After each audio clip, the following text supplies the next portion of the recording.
PC Bikini competitor, and I'm also a nutritional therapy practitioner. This is my week 13 reverse vlog, and it is 2025. I would insert like fireworks and cool things here if I had those types of editing skills. Maybe a little firework here. Maybe. Oh, Happy New Year, everybody. So I have decided to switch up my format just slightly. So instead of doing, talking about my check-in that I submitted in the intro, I'm actually going to talk about my feedback in the intro. Since I check in later in the week now, which I absolutely love, I think it'll just make more sense. So the first part of the video, and you'll see in the timestamps below, I'm actually going to talk about the feedback that I got last week from my coach, so the things I'm implementing this week. And then in the outro, I'll talk about the feedback that, or my check-in form that I submitted to my coach. So check-in pictures and posing video, because I did do some posing this week, will be in the outro instead of the intro. And that's probably the way it's going to go for the foreseeable future, but we shall see. So last week, or at the end of last week, the feedback that I got from Aaron, which amazing that he even responded to me because he was in the process of moving. So I really appreciate that he got back to me. And there wasn't a whole lot. I gave him input on how my high carb day went. And also he asked me a little bit more about some of the digestive issues that I was having, but they were very short-lived. So there was really not a lot in last week's feedback. He did give me some tips on a couple of the exercise videos that I sent him that I've implemented this week, and really that was it. So there wasn't a whole lot.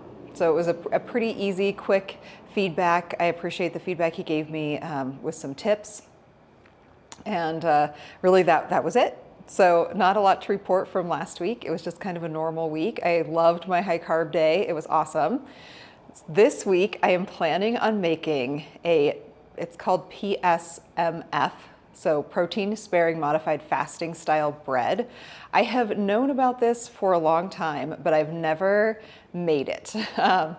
So I'm planning on making that this week, and I will that'll be the next clip. So you'll see me, hopefully, making the bread, and I will fill you all in on how it goes. And I'm excited because it's basically just protein. So protein sparing modified fasting is a style of quote, dieting or eating where you eat very high protein, basically no fat, basically no carbs for a day. That's not something, I mean, I'm not trying to do that. However, this style of bread I thought would be perfect for not only my high carb days where, I'm trying to just get like very low fat protein and carbs, but also for my low carb day, because my low carb days, I'm trying to just get protein and fat, no carbs. So it's kind of perfect. So I'm really excited to see how that goes. I've done a ton of research. I will put the video in the description box below where I'm taking a lot of my inspiration and also her recipe. I'm going to modify it. I'm going to leave out some things, and I will notate all of that in the description box. And also you'll see me making it, so you'll see exactly what I do. So it's going to be a fun experiment. It feels far more like science, but baking is kind of science, than baking than like traditional bread. But again, it's something I've always wanted to try, and I'm just gonna do it. I've got the day off on Wednesday, so it's perfect timing because that is my low day, and then I will have it for the high day the next day. So it's kind of perfect timing, and it seems easy enough to make. Kind of a little bit of chemistry, a little bit of bacon, a little bit of let's see what happens. So yeah, that is my plan for the week. I don't have a whole lot else going on. It's a pretty quiet week at work with the holiday yet again, right in the middle of the week, but excited to get started on 2025. All good things. It's going to be a little bit chilly on New Year's Day here, but it's supposed to be pretty nice weather, and hopefully you all have safe and fun New Year's plans as well.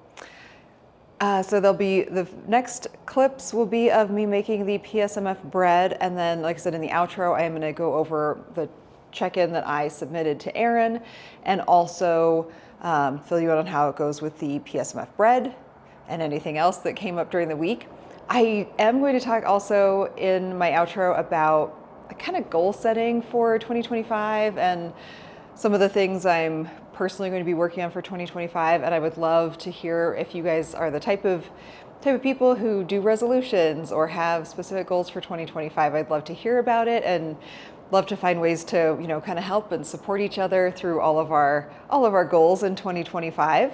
I did have someone comment on my last video and ask if I had a show date in mind, and I don't. Right now, Aaron and I are just, I think I mentioned a couple videos ago that he kind of knows the look that he's hoping to achieve in this off season for me, for my body composition, for the muscle gains I need to make, which at this point have been very minimal. So I'm just kind of letting the process happen. It would definitely be, at this point, we're just right in the beginning of the year in January. I would not have any plans to compete until like very late summer or early fall. So it won't be for a while, but I will definitely keep you guys updated along the way. And yeah, I think that's all I've got for the intro. Like I said, not a whole lot from Aaron last week, which I was not expecting. I didn't really have much going on. The digestive stuff resolved itself. My sleep's getting better. Everything's going really well. So enjoy the science experiment baking, and I will see you guys here on the outro. All right, so today I am going to try a baking experiment. This is as much chemistry and science as it is baking, I guess, because it is a PSMF, or a protein sparing modified fast style bread. I say bread in gigantic Austin Powers quotation marks because this is basically kind of more like a souffle than a loaf of bread, but we're gonna see how it goes. So in the bowl of my mixer, I have 292 grams of water, warm water, and about 5 grams of honey. And yes, the honey does have some carbohydrates. However, when I add the yeast uses those to grow, so it kind of eats them and or negates the carbs in them. So I'm gonna add 9 grams of yeast. And we're going to give this a few minutes to kind of alive itself. And 9 grams is the equivalent of 1 packet of yeast, but I have this jar of yeast that I'm using because I love to bake, so I tend to have a lot of yeast. Oh, getting close.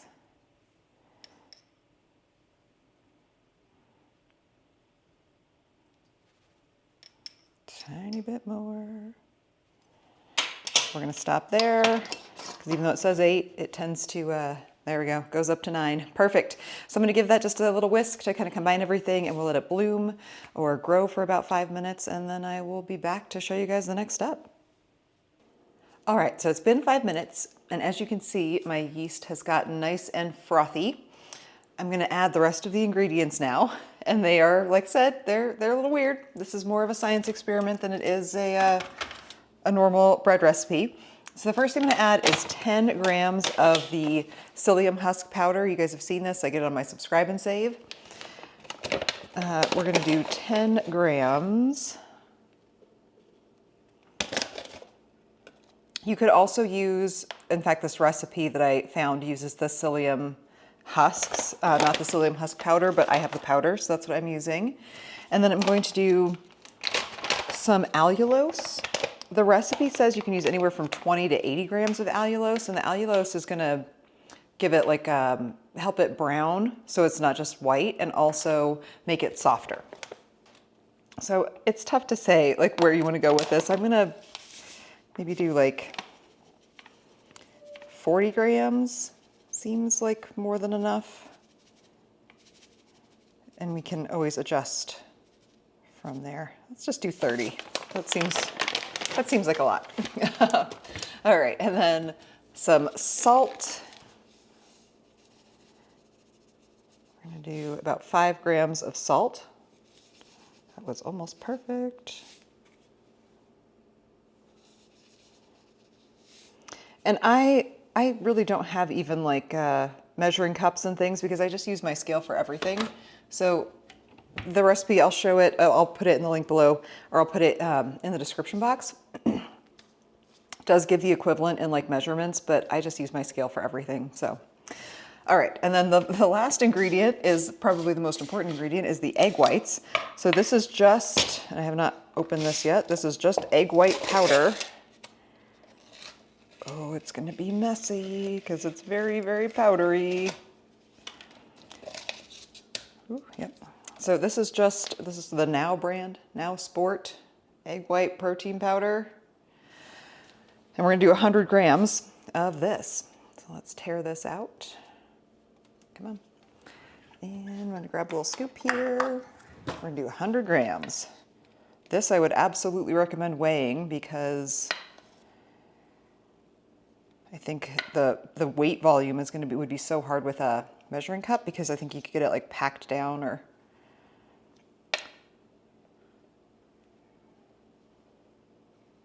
$100 grams.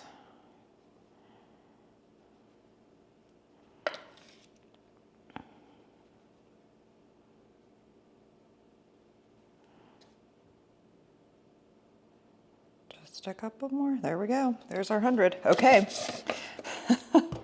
So this is it. I'm going to give it a little bit of a stir with just my little baby whisk here, just to kind of get everything kind of combined initially before I put it on the mixer to mix. This is definitely the strangest bread I've ever made. Oh, that looks weird. So the important thing then from here is to whip it really, really well. And I am obviously using my KitchenAid. That's whisked up a little bit. Let's go over to the mixer. Okay, so here we are. Gonna mix this. It would help if I plugged my mixer in. That would be a helpful step. All right, let's start whisking this. I think the time it takes to whisk is going to vary based on the speed of your mixer, but we're going to just set this to go for about 5 minutes and we'll come back and check on it. All right, so I've had this whisking away for about 10 minutes. Boiling some water in the background. I think it's ready. So I started off kind of low on that, like half speed. On mine it was a 5, and then just kind of slowly upped it until it became like it's super thick. So you don't want to over mix egg whites. Again, this is more a souffle than a loaf of bread at this point, but I think this is where I'm going to stop. It's holding a nice stiff peak. That's beautiful. Folding over on itself just a little. So let's go over and get this in the pan. Okay, so I prepared my loaf pan. I did spray it lightly with just a coconut oil spray, and then did my parchment paper in both directions so it'll be easy to lift up out of the pan at the end. And I actually might want to switch that direction and have them go this way. Yep, let me do that. I'm gonna put that one in there. I'm gonna put this guy in this way. I mean, it technically shouldn't stick if you're doing parchment, but this is my first time, so I'm trying to follow the instructions of the people who have gone before me instead of just doing it my own way. One of the things that I also picked up on the tips is that you want to make sure that you really pack it into the pan so you don't get any air pockets, because it's not like there's no gluten in this, so it's not like it's going to fill in the holes while it bakes. This is so weird. So I'm just going to kind of start placing it in my pan and making sure I really get it spread out to all the corners. And I already feel like this is going oddly. Oh, baking is a fun experiment. If you've ever worked with egg whites or done a souffle, you know that they can flatten out and get really liquidy if you overbeat them. So I feel like this was probably a really good consistency. It's seeming like the consistency you would want it to be, almost like a pavlova. If you've ever made a pavlova. All right, make sure I get that all worked down in. This seems like a lot of batter. Layer number 2. I mean, it smells kind of like bread because the yeast, it has that like yeast smell. Oh. Bread down.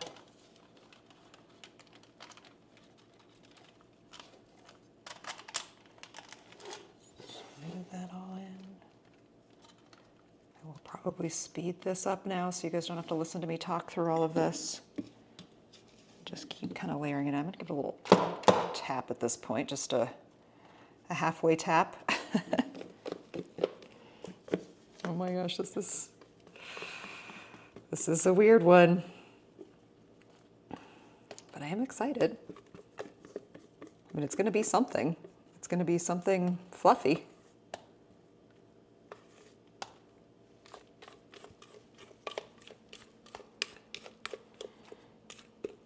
Get it all out.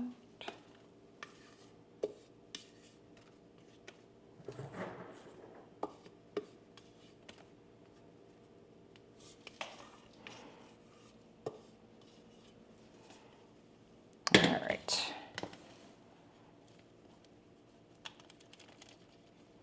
So I don't expect this to puff up a whole lot. Like, I mean, it's not going to double like you'd be waiting for with like regular bread. Let's smooth it all out. And then I've heard that you should try to kind of score it like you would just to give the steam a place to escape from. So I'm going to just kind of do a little trough here in the middle, I guess. Oh, what an experiment this is. All right, so now we're going to set this aside to raise for about an hour. And like I said, I don't expect it's going to raise a whole lot because you've got all this volume from the egg whites anyway. So we'll see what this yeast does with this combination of egg white powder.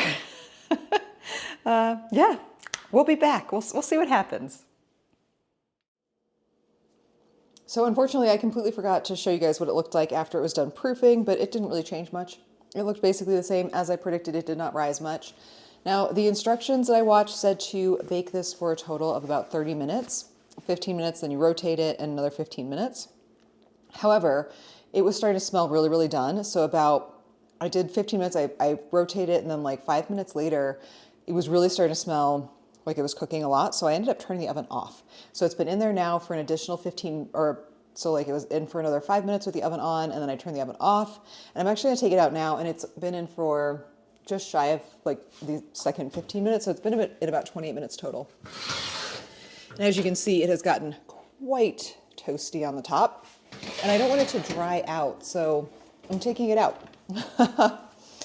And like I said, it's just a little bit shy of being in for about 28 minutes, but a lot of that, about 8 minutes of that, the oven was off. So 20 minutes with the oven on and then 8 minutes with the oven off. One of the tips from the video that I watched said to not let it sit in the pan too long. Like as soon as you can handle it, take it out of the pan, because it will start to get wet if you leave it in. I think probably just the steam from the egg whites. So I'm gonna let it just kind of rest for a couple of minutes, and then I will take it out of the pan and pull the parchment paper off and see what we're working with. Yeah, it looks beautiful, and it does smell like bread. I mean, it feels like a souffle. Interesting. This has been a very interesting experiment. Actually, I might just pull it up. Let's see if it'll just pull out, because it's still a little hot. I have asbestos hands. See if we can give it a little wiggle. I had a few little areas where my parchment was not quite overlapping. Maybe it's stuck just a little bit to the sides here.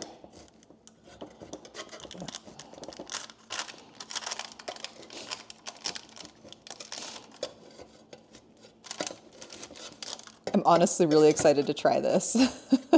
As weird as this is, I am very much looking forward to trying it. I mean, it kind of does look like bread. It's bread-like. It's the shape of bread. Let's say that. It's the shape of bread. That might be the best we can hope for.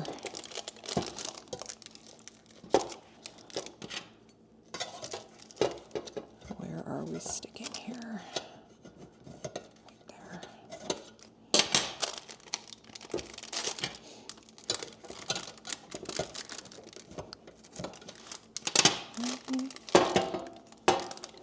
almost free. Almost free of the sides.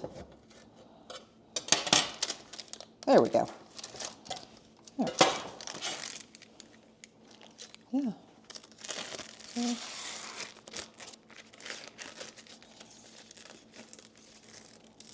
There we go. Loaf of bread-ish. Seems well cooked. It's nice and golden brown on all the sides. I'm really glad I took it out and turned it off when I did. So I'm going to just set it there. We'll let it cool, and I will be back when I slice it. We'll see what happens here. Okay, the time has come.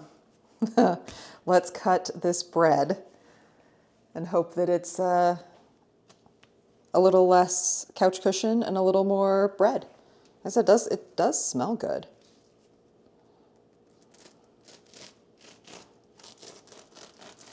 It cuts nicely. Look at that. I mean, it looks like bread. It's got like bubbles in it from the yeast. Oh my, I'm like shocked how this looks on the inside. Like, that looks like bread. I've heard it's really good toasted. I mean, it cuts like bread. Look at that. Oh my gosh, it looks like bread. It, feels a little eggy, but it's a nice, like, kind of bouncy, like, look at that. Has a nice bounce to it. Oh my goodness.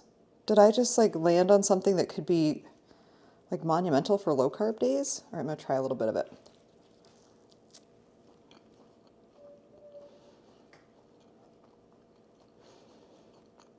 I'm not gonna lie, it doesn't have like a ton of flavor, but it's bread. And oh my goodness, like toasted with, depending on what your macros are for the day, a little bit of butter, a little bit of jam. Wow. I gotta say, I'm pretty shocked. A, that it worked, and B, that it is edible and actually tasty. So if you try this, let me know how it goes. Welcome back. So first and foremost, an update on the bread/science experiment, or the science experiment bread. It is incredible. I am going to bake another loaf as soon as I finish recording this video because I have just 2 slices left, and I'm going to toast those up and have those as a snack while I make another loaf. I am still shocked by how good it turned out. Here's a little picture of what it looked like when I sliced a few slices after it cooled off a little bit.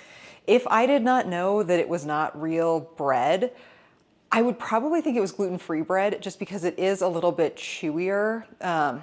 Chewier is maybe not the right word, but like it takes a little bit longer to chew than like a normal gluten bread where it kind of, that it dissolves in your mouth a little bit. But toasted, it's delicious. Yesterday, I took 2 slices and put some marinara sauce on them and then some cheese and put it under the broiler. So like a little open-faced pizza sandwiches, they were so good. It's like game-changing, and I am wondering if anybody tries this, what their thoughts are. I'm so impressed. So it is definitely going to be something that I have on rotation. It was easy.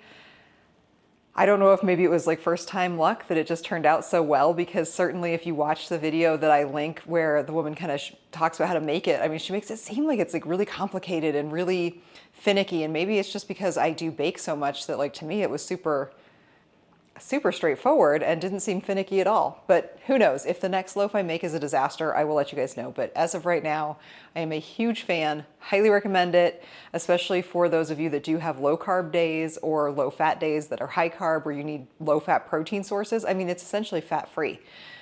There's just trace amounts of fat, if that. I mean, there's really, yeah, no downside as far as I can tell. So that was amazing. So hopefully you guys enjoyed watching that, and let me know if you have questions, and please let me know if you actually make it, because I'm a huge fan.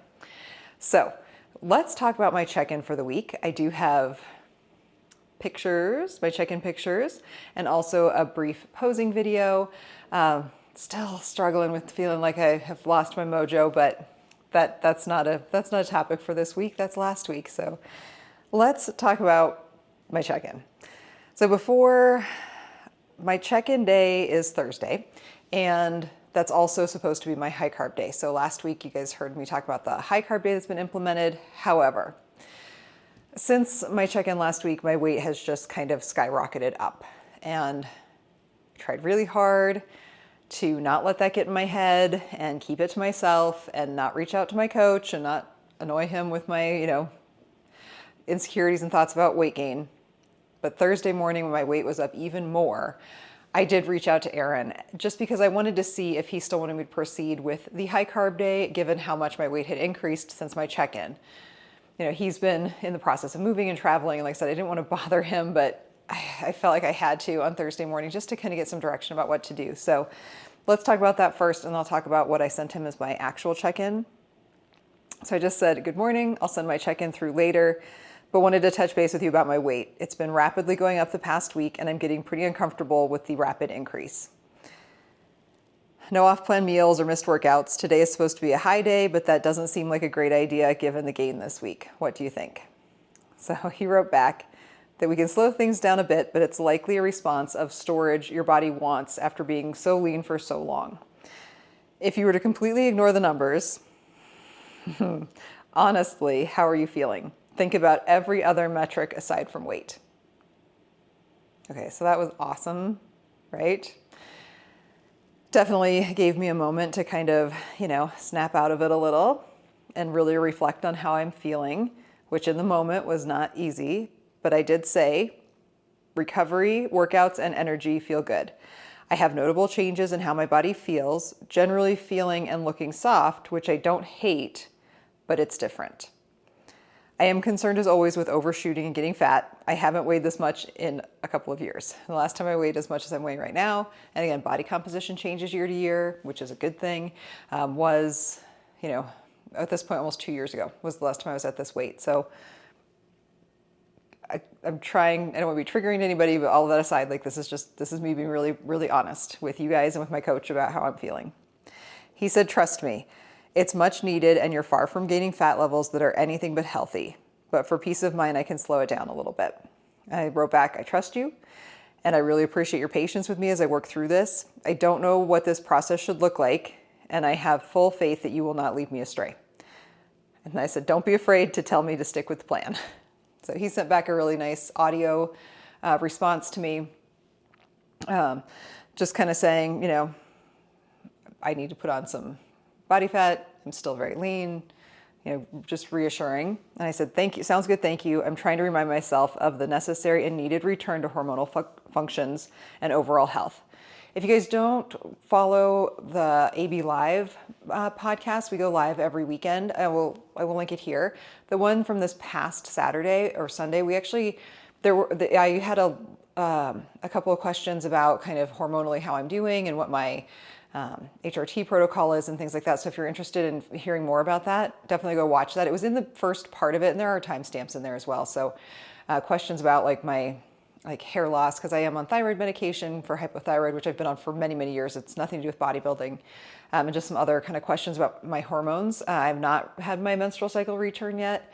So I know that needs to happen. And I know for that to happen, I likely need to be, at a body fat percentage that my body is comfortable, even though last season, my period came back when I was at a lower weight than I am right now. Body composition was probably a little bit different. There's just always other factors at play. So and I just asked, stick with the plan for the high carb day today. He wrote back to just run a normal training day today and that he'd reduce some food next week. And I said, okay, thank you. So that was our early morning conversation on Thursday.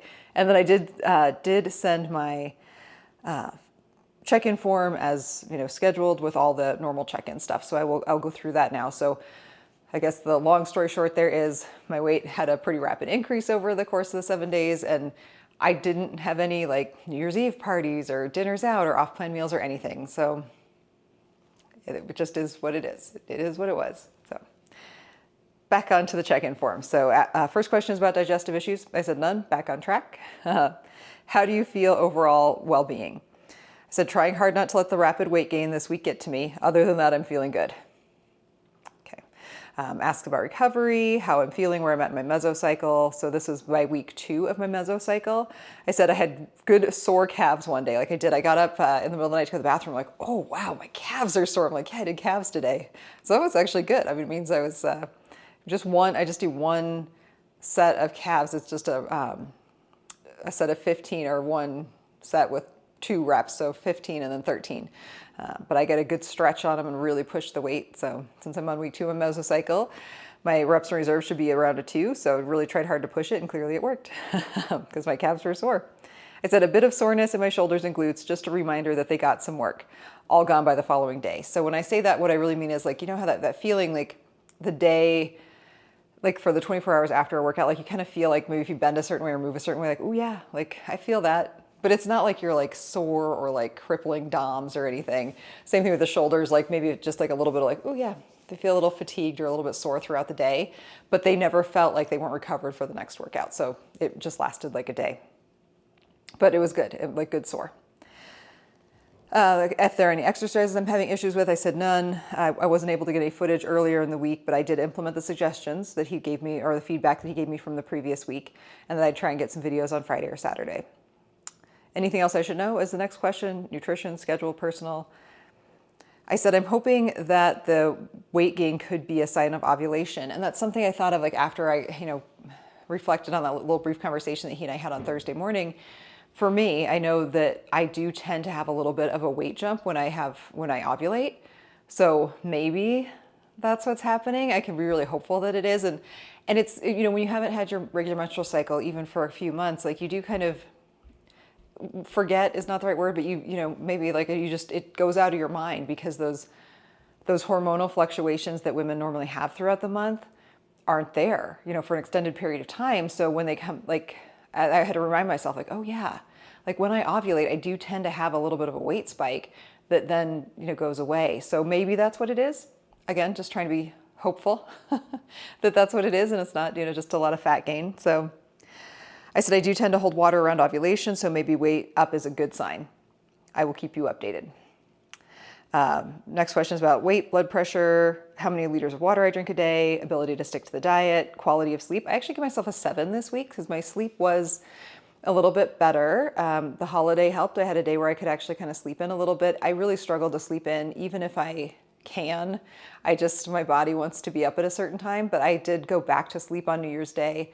I was able to sleep in a little bit longer, which was good. So I got close to 8 hours of sleep that night, which was awesome. My sleep tracker was very happy. I think I even was like at a 92 as a sleep score that day. So that was really good. Stress, I would just say is normal. I put it as a 5, just normal stress.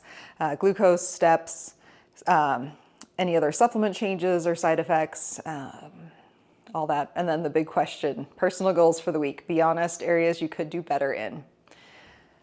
So I always try and pick like different ones and just things I'm working on, whether they're related to bodybuilding or not. My number 1 was I need to improve vacuums and practice daily.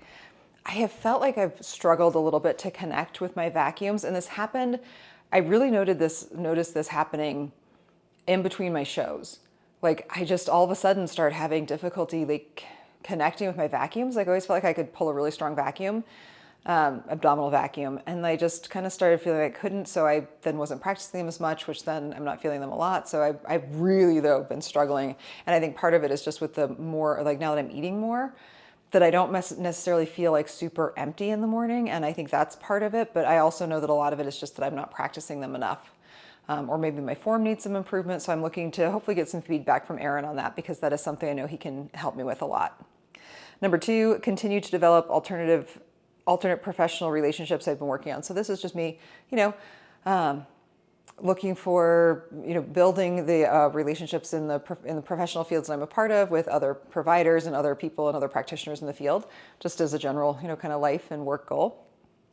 Better time management in the evenings. I said the darkness turns me into a pumpkin, LOL. So this I feel like is part of that, like just that loss of mojo. I really do. I feel like I'm like that villain in Superman 4. When like the sun he's fueled by the sun. So if he doesn't have sunlight, he literally like dies.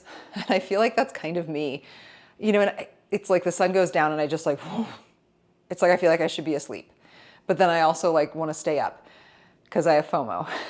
for I don't know whatever I'm doing alone by myself in my house. But it feels like those hours are just not very productive from in between, like, you know, when I get home from work, if I go for a walk and then like I get home and it's like close to 5 and I'm like, well, the day is over, you know, but then somehow I still am not ending up getting into bed until 9 o'clock. Like that's 4 hours. Like, what did I even do? Like I ate, I did the dishes, like what else happened during that time frame? So trying to be better about utilizing that time. And in the summer, I feel like that's really productive time for me. So again, this is part of me just like being in a little bit of a winter funk or a little bit of a lost mojo here. So that's something I really want to work on and address and like make those hours more productive, or at least more meaningful. So I don't just feel like they just kind of disappear and then it's time for bed and then I'm up again, you know, it's just getting a little bit more out of that time. Number 4, posing. Yep. I need to practice my posing. As you saw in the video, it's pretty rough right now. And then number 5, accepting and embracing the fat gain. And I will say this, you get used to how you feel in your body. So when you've been lean for a very long time, like you just get used to that. So when these things start feeling different, it's not that they're bad, but they're notable. And I think that's where I'm having to kind of retrain my brain, like even just like simple things, like just feeling softer, you know, like not feeling like super grainy and stringy, you know, like, and appreciating that. And like I get a glimpse of my arms in the mirror, I'm like, oh yeah, like I look, you know, filled in and nice and a little bit softer, and like feeling how like my legs touch in a different way. I mean, just like little things like that. And also having clothes that fit differently and, you know, just embracing those things. And I'm not trying to say that they are good or bad. It's just that they are different and just kind of letting them be what they are. Try not to attach emotion to them, perhaps. So just letting them be. So those are the things I'm working on for this coming week. Some other questions about digestion, pumps in the gym, how I feel the training load is, anything else that he should know about training. I said, nope, all good. Any exercises cause pain? Nope. My sleep score, and then also my resting heart rate and HRV. Oh, I forgot to put my HRV, and I will edit that to make sure I put that in. And then my check-in pictures from the week. Also my fasted blood glucose readings and my weight. So those are all the things I included in my check-in to Erin this week. So I'm interested to see what the feedback is and what adjustments are made to my plan based on my weight gain. I was a little sad to miss it on my high carb day, but that's the, you know, kind of mental part of all of this. I'm like, oh my gosh, my weight's up. Like, what do I expect him to do? He's of course going to be like, yeah, don't eat 400 grams of carbs today, you crazy woman, because I'm acting like a crazy person. So yes, that was my check-in for the week. And I know it was a little bit of a lengthy one because there was a lot. One of the things I also talked about in my intro is that I was going to talk about goal setting for the week. So I'm going to go over this more briefly. And I would love for you guys to chime in on this conversation as well. So I showed in a video, gosh, at this point, close to a year ago, when I talked about hacks, like prep hacks, and one of them was my daily planner. And I have this big giant paper planner that has really cool, so it has, I can actually show you guys some pages that don't have stuff on them. So this is just like a week. So every day has a big spot to fill in. And then the month, and there actually is something written on this month already, which is very important, is the water delivery to the office. So then there's a month view. But one of the really cool things that this book has, and I didn't know that it had this when I got the one for last year. And again, I'll show you because I haven't filled anything in on this page yet. Can we see that? There we go. So it asks to do a word of the year, my word of the year. So last year, the word I chose was unstoppable. And when I was reflecting back on that, especially over the course of the last couple of weeks as we were making the transition into the new year, I'm like, oh, was that accurate? And at first I kind of thought, well, no, it wasn't, you know, like, because I didn't win. But my goal, the word unstoppable was not undefeatable or unbeatable. It was unstoppable. And was I unstoppable? Yes. I did not stop. I kept pushing, you know, even when I thought I was as lean as I could possibly be, and my coach said, "Can we push for a little more?" Yes, like we did. We kept pushing. I did not stop. Even in the face of, you know, loss, I still kept going. So I was unstoppable. So this year, the word I have chosen is connect, or connection. And it's just a word that really kind of resonated with me because I feel like in a lot of aspects of my life, and maybe it was prep, you start to get kind of disconnected from certain things. And part of that is just because you're on prep, like you have to kind of compartmentalize things or not let things get to you, but it does kind of almost, at least for me, I'm not saying it does for you, but for me, it left me feeling somewhat disconnected from myself in some ways, from how I was feeling. I mean, you guys saw that even, when I started working with Aaron, a little over a month ago now, I was still feeling pretty trashed from prep, and I didn't really acknowledge that or like allow myself to acknowledge that. So connection with the people around me, connection with myself, connection with even things like nature, and just getting out there. I love to walk in the evenings, and I'd kind of stopped doing that. I was just doing cardio. I would just go down and do cardio in the cardio room, rather than get outside and walk, because it felt like effort that I just didn't have in me. And, now that it's winter and it's cold and it's dark, it's really easy for me to be like, oh, it's dark or it's getting cold. Maybe I'll just go, walk on the treadmill for 30 minutes instead of getting a walk outside. And they're not the same. Like, these two things are not interchangeable. And that's where I feel like I really want to make an effort in this year, in 2025, to really connect with myself, with the people that are important to me, and just even with other things like strangers, like looking people in the eye and acknowledging the other people's presence around me. And that's something I really want to make sure that I'm not kind of walling myself off, because that's to what end? I mean, that's ridiculous. So just being open and connecting, and just that's my 2025 theme, is connection, and connecting with all of you who are watching these videos. Like, I really feel like it allows me to feel like I'm connected to people that I don't even know. And I hope that you guys get a sense of that connection as well, because I don't get money from this. I'm not getting anything from this. I'm not a famous YouTuber. Like, I literally am doing this just because I hope that the things I say and the experiences that I've had can give us that, connection, so that you don't feel alone, so that you feel, either informed, or that there's someone else kind of going through the same thing as you, or something different than you. And it makes you realize, the good things that you do have in a certain area. So all of those ways are ways of connecting. And I appreciate that you guys, anyone who's listening to this, I really appreciate it. I appreciate you being here, because that gives me that connection. So that's what I am working on for 2025. And the rest of this book, it's really cool too, that, not only for scheduling for work, but there's other cool parts of it. It gives you some space to write a letter to yourself, which I did not do last year. I'm not really that type of person, but it doesn't mean that I won't use that this year. And then one of the things that I loved was that each month kind of has a theme. And there's like habit trackers, and there's bill trackers and other things in here. So this one, the values, and it gives you some examples of words. But this year I want to do more of and less of. So like this page. So things I want to do more of, things I want to do less of. And then my joy list. I love myself because, and then the bottom one is I feel best when. So just some places to kind of write down some personal goals and development. Plan to bloom, this year's vision, and there's a bunch of blank pages as well. And like I said, there's a habit tracker, there's monthly spending summaries, there's bill summaries. Like, there's this very confusing looking chart about habit tracking. But my favorite thing is that each month kind of has a theme, or like a saying, but they also have this random acts of kindness for each month. And I loved this last year. So January, they are invite a new friend or colleague for coffee or tea. That's the January one. For February, pick up trash around your neighborhood. Yes, and I try to do that. It's easy just to walk over it, but if you see a wrapper, just pick it up. March, relay an overheard compliment. That's a really nice one. And I like to compliment people. It costs nothing to give someone a compliment. It's the easiest thing ever. April, gift or lend your favorite book to a friend with a special note. As you can imagine, I love books, so I love this one. You guys know my theme this year for Christmas was to give everybody books. May, support our local farmers market. Yes, the farmers markets usually get going, at least in this hemisphere, in May. June, cook a meal for someone going through a tough time. How about you just cook a meal for someone? Who cares if they're going through a tough time or not? Yes, if they're going through a tough time, but to me, food is a great way to connect. You guys know how much I love talking about food, but it's something that brings people together, and it gives us that sense of connection. And, we all need to eat. So I love that one, cook a meal for someone. July, write a teacher, coach, or boss who made a difference in your life. That's really nice. August, put away your phone and avoid multitasking when you are with someone. What a great way to connect in real life. That's a good way to connect. September, donate time via a virtual volunteer opportunity at volunteermatch.com. Never heard of that, but I will look it up. October, write a great online review for a business you love. There you go. Spread some positivity and light. November, participate in a walk or run for a cause. I mean, that would be a great one to do any time of year.